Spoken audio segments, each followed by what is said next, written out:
A metà strada tra Feltre e Belluno, sulla sponda sinistra del fiume Piave, sorge Mel. Adagiato su un colle della Val Belluna, dove sono state ritrovate testimonianze degli antichi veneti risalenti alla fine del IX secolo a.C., Mel, che rientra dal 2017 nella lista dei borghi più belli d'Italia, ci accoglie nella piazza Papa Luciani, dove si affaccia Palazzo Zorzi, sede del municipio che risale al 1500, e la quattrocentesca chiesa dell'Addolorata. Parte da qui il nostro itinerario in bicicletta alla scoperta della Val Belluna.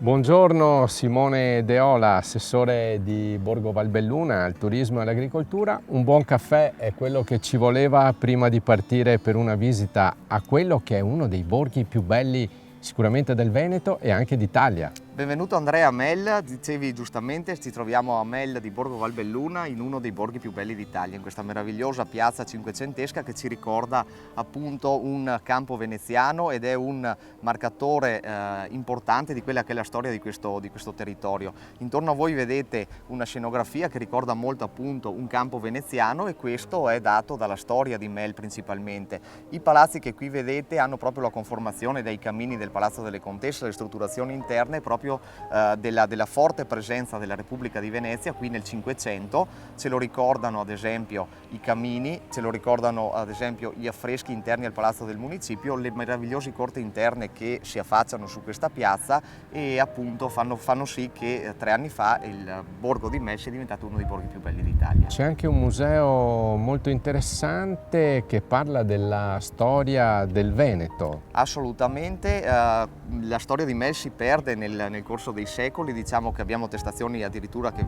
provengono dal Paleolitico, ma il momento clou della storia di questo borgo lo troviamo nell'età del ferro, quindi stiamo parlando di circa 2700 anni fa, quando qui vi era una piccola cittadina dei Veneti antichi. Ci ha lasciato come testimonianza alcune strutture abitate e soprattutto una necropoli attualmente conservata, che è una delle poche in Veneto addirittura visitabili. I reperti sono conservati al Museo Civico Archeologico di Mel di Borgo Valbelluna.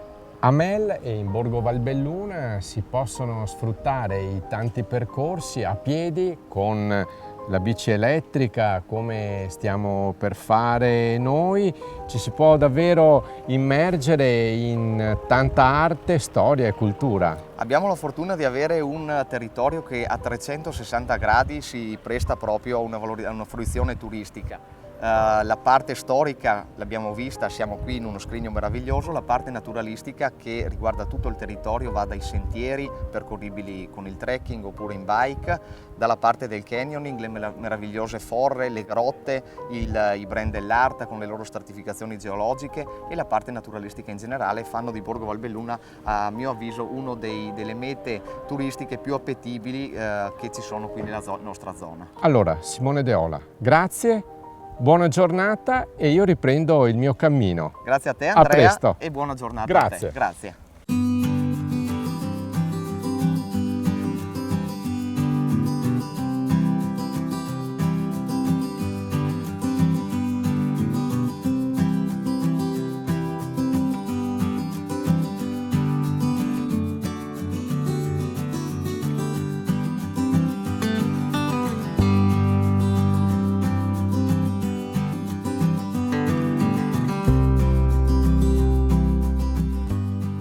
Una bella passeggiata in bici. Fabio Zanivan, MTB Guide Valbelluna. Allora, qui ci sono davvero tanti percorsi.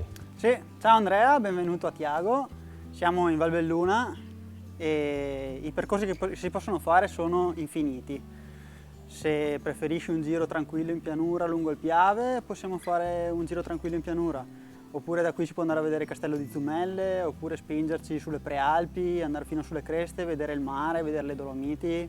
C'è l'imbarazzo della scelta. Allora, tra l'altro è un'attività che tutti possono fare, perché oggi abbiamo un grande aiuto da queste bici a pedalata assistita. Sì, queste bici qua hanno rivoluzionato il mondo della bicicletta, perché hanno reso alla portata di tutti percorsi che un giorno sarebbero stati impensabili per il turista della domenica. Oggi il turista della domenica può farsi tranquillamente un giro delle Malghe, che è il nostro cavallo di battaglia, dove vai a toccare tutte le malghe che ci sono in cresta nel comune di Borgo Valbelluna. Allora, tu accompagni tutti quelli che vogliono farsi un giro tra le magnifiche montagne della Valbelluna, ma ci sono anche gli scorci, li stiamo vedendo, della Piave.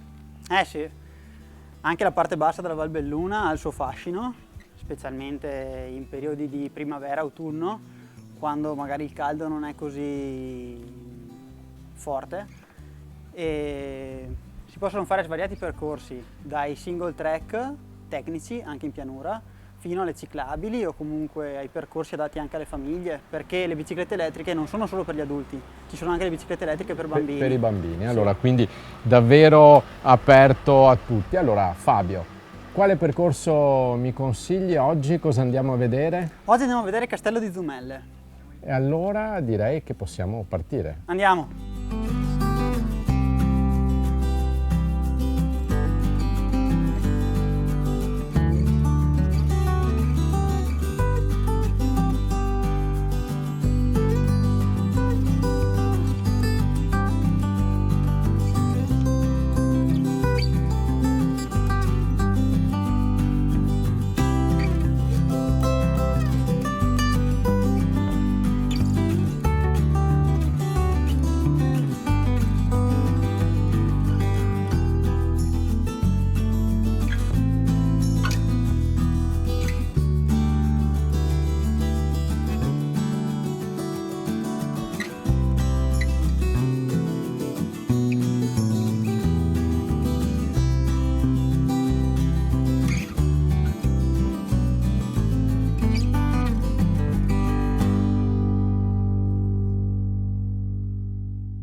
Christian da Canal, Canyoning Borgo Valbelluna, un'esperienza unica, ma dove ci hai portati?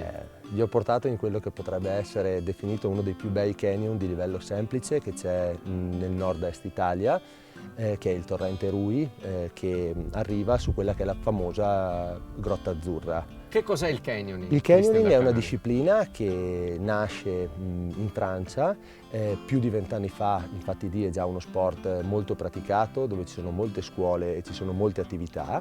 È una disciplina che consiste nello scendere un torrente seguendone diciamo all'interno delle gole tutti gli anfratti che sono le pozze, le cascate, le vasche, e in questo modo si può scivolare nei toboga, che vengono chiamati tecnicamente toboga, si può saltare dalle cascate o ci si può usare la corda e calare manualmente. Allora, ci hai fatti calare da una prima briglia. Il nostro territorio è un territorio ricco diciamo, di questi canyon, e ogni tratto di questi canyon, per legarci anche al mondo rurale, a quella che è l'attività rurale, nelle nostre montagne c'è un forte problema di dissesto idrogeologico.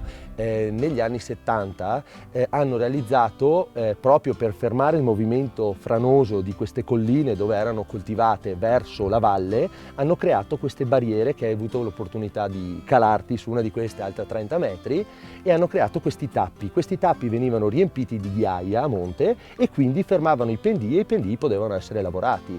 E tutte queste zone della Valbelluna sono ricche di queste, noi le chiamiamo briglie o serre in italiano, che però nascondono sotto di loro dei canyon che sono fantastici. Allora, noi siamo andati con un gruppo dove davvero c'era di tutto, c'erano i bambini, c'era è una la famiglia, disciplina. e quindi... Allora, l'accompagnamento in canyon è una cosa molto, diciamo, sembra molto facile, è alla portata di tutti, però bisogna farlo accompagnati da delle guide alpine.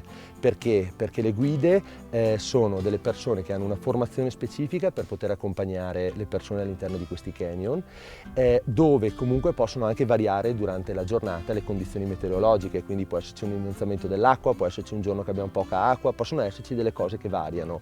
La bellezza è proprio di farlo in sicurezza, accompagnati da una guida, che se una persona non se la sente di fare il tuffo o non se la sente di fare lo scivolo, la guida semplicemente lo cala con la corda e non c'è nessun problema per nessuno. Allora, poi in una stagione come questa, in una stagione estiva, è sempre un piacere L'acqua trovare fresca. refrigerio. L'acqua fresca è la cosa più bella che c'è, e l'acqua, simbolo di vita, simbolo di rinascita di tutto. È un piacere stare in acqua, in ammollo a quest'ora, con fuori quasi 30 gradi, e ci siamo divertiti. Ci siamo divertiti anche noi qui a Borgo Valbelluna con la bici e con il canyoning in compagnia di Cristian Canale. Speriamo davvero di avervi dato un'idea per le vostre prossime vacanze o per le vostre prossime uscite qui all'aria aperta.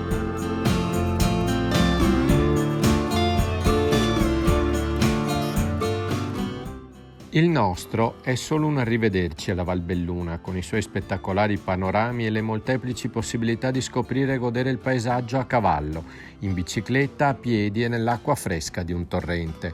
Il saluto lo facciamo con le parole di Dino Buzzati, grande scrittore e cronista del Corriere della Sera, che alla natia Valbelluna dedica questo pensiero.